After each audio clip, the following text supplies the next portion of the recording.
Hello, hello, brothers and sisters. We are very happy to welcome you to a new edition of our show titled Speak of Africa. We thank our viewers, we thank our subscribers, and we have special thanks for our customers. In regard to business, we're reminding you that we're hosting an event. This is the last time we're reminding you. The event takes place on February 26th, on Saturday, from 10:30 a.m. to noon. We're hosting a medical virtual conference on telehealth and telemedicine. A lot of people can register for this event on Hoping. We realize that people are trying to register, but the registration is full. So we're going to open the free registration for the last few people who want to register. So we're going to do this on Monday. So you should be able to register for the event right away. So take advantage of it because a lot of people are trying to take advantage of this free registration. So we're going to open the free registration to help people so that they can attend this event for free. The registration is on Hopin, H-O-P-I-N. That's a platform where we're hosting this event. So there's a link. If you look at my profile on LinkedIn, you'll see a Hopin link. That will take you where you can register for the event. Similarly, if you go to Facebook, I'm always sharing information about this event on Facebook. I'm sharing information about this event also on Eventbrite. In addition, I'm sharing the information on Twitter. So take advantage of all these platforms to register for the event. It's going to be a great event. As we said, COVID-19 has changed the way we do business. We want to help you to win. How do you do business in a post-COVID-19 world? How do you do business and win in this new environment? Come to us. We want to share the intelligence with you. Already, there are many healthcare providers who are working with us to build their new businesses. We're doing that handsomely. By the beginning of April, we're going to start releasing the platforms that we've built for most of these customers of ours. And you don't want to be left behind. Now it's time for you to take advantage and build your own healthcare business. Without further ado, we want to take you straight to our news segment. Before we start the news segment, we want to focus on the book review. The book I'm going to talk about today is titled Think and Grow Rich. I like this book because it really focuses on education. What kind of education do we need to succeed as Africans? Is it the colonial education that is just general? Or do we need technical education that is practical? General education is okay, but it doesn't lead to survival in a marketplace. A lot of our people have gone to school, but the colonial education is not really helping them because all what they've learned is to regurgitate theories. Theories are fine, but we have to look at the fact that we are operating in a market.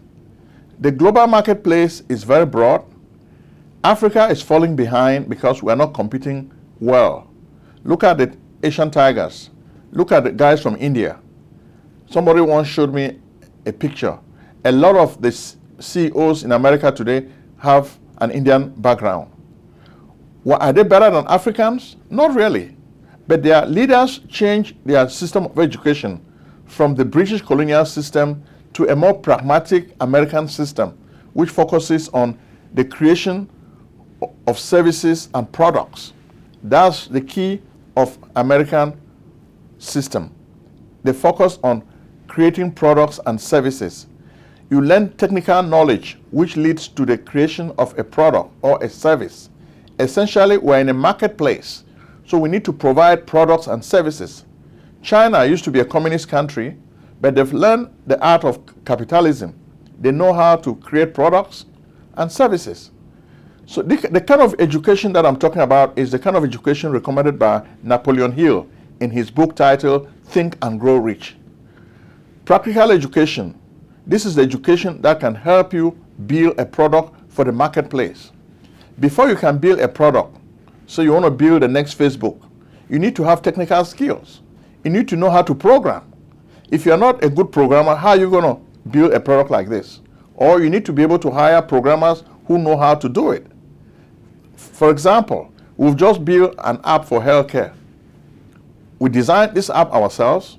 We did a lot of the programming ourselves, but because the work is too much, we had to hire a lot of programmers and developers to work for us and build this product. So this is what it takes. But we understand how to program and how to build. So when people come and work for us, we know what we're doing. So we're not ignorant. So this is what happens with practical education. And this is the kind of education Napoleon Hill recommends in Think and Grow Rich. So if you want to think and grow rich, you have to acquire the right education. General education will not carry it, because that's the colonial education that we already have. We just regurgitate a lot of theories, but we don't know how to create products. Somebody once laughed at Africans, saying that Africans don't produce anything. We have to rise up to this challenge. We have to start producing a lot more stuff in the international marketplace. That's what will make us gain respect in the international market. Without further ado, what are the headlines dominating the news week in Africa? Principally, there are two headlines. The first headline is the resurgence of the Cold War. The United States and the Soviet Union are back in battle. This time, the Soviet Union has collapsed, but Vladimir Putin, under the Russian leadership, has started to try to resuscitate this old Soviet Union as the president of the Russian Federation. And you can see echoes of this Cold War nostalgia in Ukraine. You also see the reverberations in Africa. When you look at much of Francophone Africa, Mr. Putin is struggling to make inroads in most of those former French colonies. You see what is happening in Mali. You see what is happening in Guinea. You see what is happening in Burkina Faso and most of these Sahel countries. Vladimir Putin has brought in the Wagner Group, and they are trying to make inroads. You even see the Central African Republic, another former French colony. Vladimir Putin has set his sights on these countries and is trying to make inroads. The French don't like it, but there's not much they can do about it. The Cold War is back. America is playing games to try to position herself for dominance, but Putin, as much as he has limited resources, he has oil and gas, so he's trying to take advantage of some of these resources. He's more confident than he has ever been before. I remember when Vladimir Putin just took power in Russia, he was very humble, but today you see a very vibrant and confident Putin. He's very bold, and now he's threatening America and the world nations that love freedom. How is this going to play out? Well, we're going to take you one by one. We'll start now with Ambazonia. Well, what is happening in Ambazonia? We've been telling you that a civil war has been going on in this part of the world. The people of Ambazonia want to break away from La République du Cameroun and create their own country. But La République du Cameroun doesn't want this, and they have been forcing them to stay in the union. The Ambazonians don't want to stay in this union, so it's creating a whole lot of conflict. There's a whole lot of tit for tat, because the Cameroon government does not want to negotiate with the Ambazonians. So even today as we speak, there's a whole lot of killing on both sides. La République kills the Ambazonian guys, then the Ambazonian guys also kill La République thugs. In fact, this week there's a whole lot of losses on the Ambazonian side. We hear a lot of ADF soldiers died, including a big number.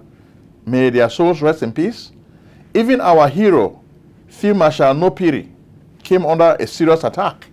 We have a video which some of the La République thugs were celebrating on social media, showing that they've killed two of Field Marshal Nopiri's guys. It seems Field Marshal Nopiri was able to escape unscathed, so we don't even know his whereabouts or whether he's well. But we wish this war can come to an end. We wish Mr. Biya can listen to what Cesar Cabe has been saying, that we need a ceasefire. Declare a ceasefire, go to the negotiation table, then let the two parties negotiate whether they want to stay together or whether they want to separate. Killing each other is not a good way. In fact, the U.S. Congressmen have also stepped in now. They are putting pressure and they're saying that Mr. Paul Biya is guilty of genocide. But will Mr. Paul Biya listen to Cesar Cabe? So much has been said about this struggle, but we think the Ambazonia need to inculcate something in their minds, which is new strategic thinking. How do you wage a war against a powerful opponent like La République? You guys have made a whole lot of mistakes. There is so much infighting and wrangling. This is not good for you. Fighting and wrangling is not good for you. You need to present one voice. In fact, the former Undersecretary for Africa, Mr. Tibor Nagy, had made this abundantly clear. The Ambazonians need to come together. They need to unite and face one enemy, La République du Cameroun. We even saw a video where No Pity was responding to threats from the Field Marshal of Libya, Olivia Laca. Okay. Today, the 14th February 2022, with me, FM No Pity, I come out today, I send this voice out, particularly to Field Marshal for Libya. Yes, Field Marshal for Libya. I don't hear what you don't talk. I don't hear your voice the way sender. You make them for some forum them. I don't hear how as you talk say you will come attack me. Say you will get me dead or alive. I don't hear you don't talk say unity warrior. No, there's nothing like unity warrior. You talk say there's nothing like unity warriors. You talk as who? You talk like who? Yes. I don't hear many things they don't talk. You don't talk how way you will come attack me or you will send me picking and they can attack me. I never deny, come attack them. If you don't see me like a La République agent, you come attack me. But not send picking and when you want come, me at the tell you.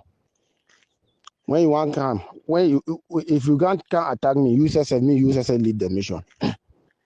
You the talk say one can attack me. Say I create unity warriors for the Kina people there. You know how many people they don't kill them already? If you name her, okay. Me no picture they tell you say. No the talk say you can't attack me, maybe the fear say I fear you. I need to fear you. I dey give you respect, I need to fear you. Because nothing, no day way. There's nothing bad or there is nothing you can do to me that will hurt me more than what La République military or La République government have done to me. Let me tell you. Do we really need this? No. There was a time, I remember, Olivia Laca used to praise No Pity. What happened? We need to have our people come under one tent, fight one common enemy. If they don't do this, then they can kiss the whole revolution goodbye. It will become a dream that has failed. Sometimes some dreams don't come true. And these dreams will not come true if there's a whole lot of infighting. Stop worrying about government. You should be worrying about fighting and executing a war. This is what other people have done in all revolutionary movements. They focus on winning. Then they govern after they have won the war. But the Ambazonians have not even won. They've not even conquered any territory yet from La République du Cameroun. But you have people who sit in their odd jobs in the diaspora, making noise and telling people what to do, killing each other. Infighting is not good for the Ambazonia revolution. So this is something we're just telling our people. Stop worrying. Like even on this show, people will call me and complain. Oh, Prince, you are supporting Sisuku Ayoktabe. Oh, Prince, you are supporting Ayabacho. Oh, Prince, you are supporting Sako Ikomi. Why do you worry about personalities? This is what is holding this revolution behind. The revolution would falter if you continue wasting time on personalities. And it looks Ambazonians are dumb Because you keep worrying about personalities instead of executing your war. If you want to win this revolution, you have to forget about personalities. You look, Mr. Paul Biya is not an excellent guy, but he's treated like a god. That's what his people have done. They treat him like a deity, okay? Similarly, the Ambazonians need to have their own god. And when I say it, they look at me like I'm not really thinking well. I'm not talking about ruling from jail. Make Sissoco Ayoktabe your own Mandela. Okay? Do what South Africans did and succeeded. In life, I believe in success modeling. Don't try to reinvent the wheel. Do what the South Africans did. They deified Mandela. Mandela was in jail. He was not governing. So each time I mention the name Ayoktabe Sissoco, people jump and say, oh, he cannot be governing from jail. He doesn't need to govern.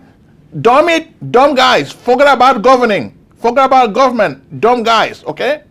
You guys are dumb if you keep thinking about government. You cannot have a government when you've not won any territory. Foolish people. Forget about this. Focus on fighting and executing the war. And stop worrying about personalities. All these guys, none of them is going to win. Sako, Ayabacho, all of them, they will not win anything. So you guys are just wasting your time. Focus on delivering the territory to your people. I think that's what should be your focus. Mr. Weber even made the same point. You guys are building a house, but you start by building the house from the roof. No. Even in the Bible, when you build a house, you start with the foundation. You build a solid foundation. So don't worry about Sissoco being in jail. He should not rule from jail. No. Make Sissoco your deity so that he's just a figurehead. Then you guys fight and unite under one umbrella. That's what Ambazonia needs to do in order to win. So all these guys in the diaspora should forget about leadership.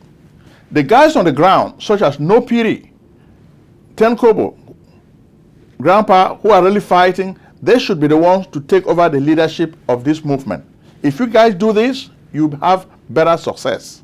But we have a lot of power mongers who are really dreaming of becoming big shots in Ambazonia. It will never happen. You guys are going to derail the struggle, and your people will suffer as they are suffering already, and they will get nothing. So it's really stupidity to continue fighting each other when you should be fighting your enemy. Then you always reveal the positions of your fighters to other people in La République. Then you blame La République. No, La République is smarter. They are fighting smart. It's not that they are better than our boys. No, they are just better at strategy. So we need to change course. We need to come up with a better strategy if we want to win this movement and take victory to Boya. But it will not happen if we have power mongers who are selfish and self-centered. That's the problem. I've given you the diagnosis, and I've also recommended the cures. Focus on Sissoco Ayoktabe as your Mandela. He doesn't have to rule from jail. These other guys are not really a threat to La République. Why did La République not arrest Ayabacho? Why did La République not arrest Sako Ikome? It's because these guys are not a threat to La République. The person who is a threat to La République is Sissoco Ayoktabe, because he's the guy who is a statesman, who really fits the mold. They know that he's a threat. That's why they arrested him. Why is La République not arresting any of these other guys? Have you thought about that? So you don't need to be a smart person to know this. All these guys are just a bunch of losers. The guy who really makes La République sleep and fight is Sissoco Ayoktabe. He's the Mandela of the Southern Cameroon struggle. So you guys need to know that. Whether you accept it or not, one day you're going to watch this video and say, oh, Prince Ojong said it. I say it because I'm a student of history. I see the way things are going. Make Sissoco Ayoktabe your God and wage the war using the name Sissoco, and you guys will win. Okay? That's what you need to do. So stop all the infighting. Sissoco doesn't have to rule from jail. You guys should just believe in an ideal. What Sissoco stood for, the freedom of Ambazonia. Believe in that and forget about leadership. Okay? If you can do this, you're going to help your people. Next, from Ambazonia and La République, we're going to move to Benin. But before we move to Benin, I want you to see that in La République, much of what is happening is they're just building prisons. There are no roads, so the people will stay in this squalor. You look at a prison that is built in Douala, what are they going to do with this prison? They're going to get prisoners, maybe 1,500 prisoners from New Bell prison to Nguma, a new prison. So it's really sad that in a country, what you can offer your people are just buildings where you can put them in as prisoners. It's sad, but we'll move to Benin. Is the COVID-19 crisis sweeping and stressing you out? Are you looking for smart answers, latest information from health experts, newest tips from doctors? Here's Dr. Wilma Huntz-Watts, the super tech doctor, the keynote speaker of the Alexia Corporation's Telehealth Telemedicine Virtual Conference, a free event scheduled on February 26, 2022. Interested? Then come for networking opportunities, giveaway freebies, special offers, Q&A sessions, learning and business guides, free videos and transcripts. Don't ignore COVID-19. Don't make the worst mistake others are making. Plan to attend the virtual medical conference. Discover Alexia HTC, America's newest EMR, EHR application, shaking things up in the telehealth, telemedicine space. Benin also tells us the story of the return of artifacts that were stolen by France during the colonial period. So the people are celebrating because they have been able to get these artifacts back. So you can see Benin used to be called the Kingdom of Dahomey. So for those who don't know. So these artifacts are coming back. France stole them. It was debated in the French parliament that they have to be returned to Africans who are the rightful owners of these artifacts. Okay? So this is victory for the people of Africa, not only for the people of Benin. Senegal also experienced this moment where they got stuff back. Then we look at Burkina Faso. Burkina Faso had just had a coup d'etat, but the French killed some civilians there this week, and the news has really spread. So the people also want France to get out. There is the dam that has been opened for the first time just to generate more electricity. And this is the Blue Nile. The dam is open, and you can see Abiy Ahmed, the PM of Ethiopia, celebrating the opening of this dam. So this is positive news. But we know that for Egypt and Sudan, this dam has become a very quarrelsome issue.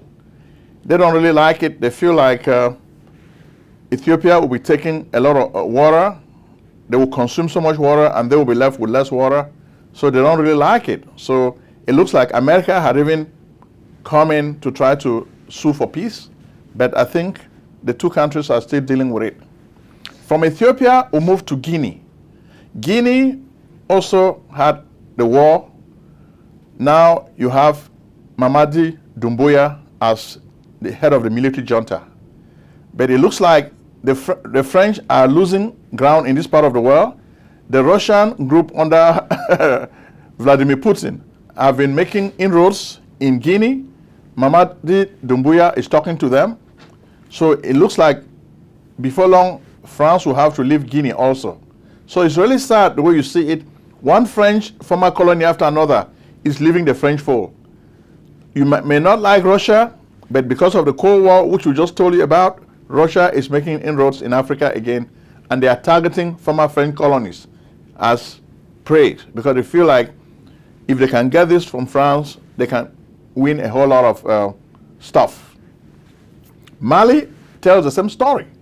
In Mali, you also see that the Russians are kicking out the French, and the French are trying to drag their feet, but Assimi Goïta wants the French to leave his country. And they are telling them to leave without delay. Leave, leave, leave, leave. It's really a disgrace, but France is pushed out so that they can leave. Next, we move to Nigeria. There are a lot of headlines in Nigeria, but the main focus is the insecurity and the presidential election of 2023. So one of you guys sent us videos and pictures of Bola Tinubu campaigning. And the young people were telling him that, please, why not allow the young people to become president this time? Tinubu just acted like a little child. Oh no, you guys cannot become president. I'll have to become president first before you can become president. Well, the people are saying that because Bola Tinubu does not have much to offer Nigeria. He's a very old, aged, and sick man. He needs to take care of himself. We know he has a lot of money. Why can he not use this money to improve the lot of Nigerians? Must he be president? Look at what happened with Buhari. Nigeria made a big mistake. It is time for Nigeria to start looking at a young person to become president. A young person will have more energy. They will have more ideas. Most of these old people don't have any ideas. Their time is over. Yet, like a spirit, they come and torment and haunt the Nigerian people.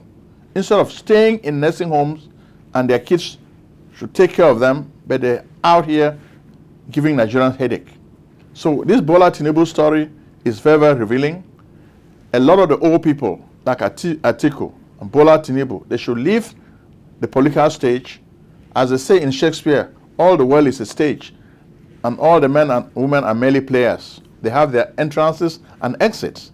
So let the old people exit the political stage and let the young people enter the stage. That's the message of Nigeria. Because if they don't do that, we'll still continue with the policy of bad governance that we see under Buhari. As we're coming to the studio today, bad news. Nigeria killed a lot of people in Niger, around the border. Over 12 children were killed in innocence. So this is not good. Why? Because they are pursuing bandits and people they call terrorists. If we can negotiate, we'll be able to save all these lives. But it looks like most of the Nigerian leaders are not listening. They embark on a policy of militarization which is not working. We think it's time for them to change course. Further, we receive information that in Biya, a lot of northerners were killed. Are we seeing a revision, a deja vu of the Nigerian Civil War? People were killed, and the northerners are going to want to retaliate because they are killing their people in Biya. They're going to want to retaliate. Then what is this going to create? It's going to create more bloodshed, and we think this is not really good. From Nigeria now, we move to South Africa. Last week, we told you about the high rate of unemployment in South Africa and the decision of President Cyril Ramaphosa to do something about the unemployment. But this week, we saw that there's a lot of demonstrations. A lot of South Africans want migrants, foreign migrants, to leave their country because they feel like the foreign migrants are really the cause of unemployment.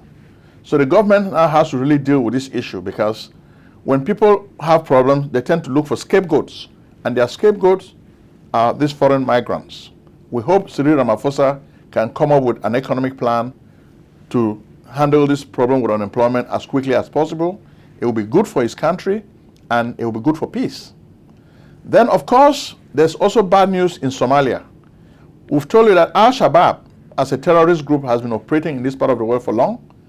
They've always been killing people. Sometimes they even come down even to Kenya and kill people. So recently, over 15 people were killed and over 20 were injured in Somalia.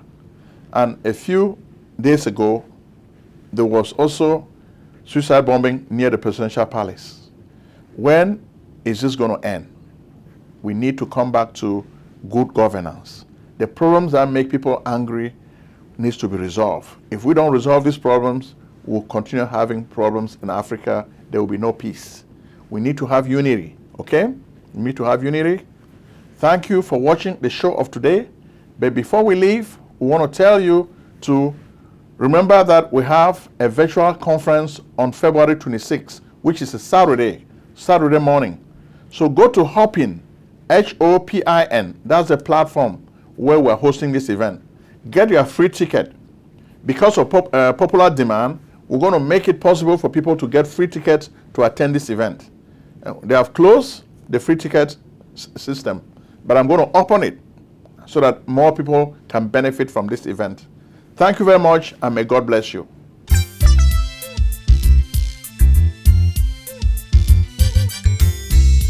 Hey, yo, Shape, I thought you was going to take me to this place so I could get my taxes done. You know I'm trying to buy a new house. What's up? Let's get it on. If If you searching for a house, call up my man Prince Ojong, the best in real estate. Take it from your guy's shake. When I say his services are the best in the states, word is born. He even take care of your tax forms, fat refunds. So come get your business done. Consultations, financial organization, fast processing, no waiting. This man is amazing. The Prince. Act now and call Prince Ojong at 240-350-1131. That's 240-350-1131.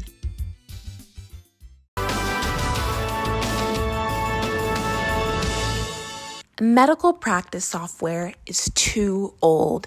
Indeed, all the programs are built on MUMPS, technology of the 1950s, and the programs cost too much money. Epic and Cerner cost billions of dollars. Meditech costs thousands of dollars too. In fact, that's why we created AlexiaHTC.com, a new and free EMR/EHR for doctors. AlexiaHTC.com is built for HIPAA. Yes, magical one-screen technology, ease of use, quick charting, amazing e-prescribing, tight labs integration, multi-office difference, because we believe doctors and patients need a break today. Be the first to test drive AlexiaHTC.com. You have nothing to lose, you have everything to gain. Act now. Call 240-350-1131. Alexia Care Corporation at AlexiaHTC.com.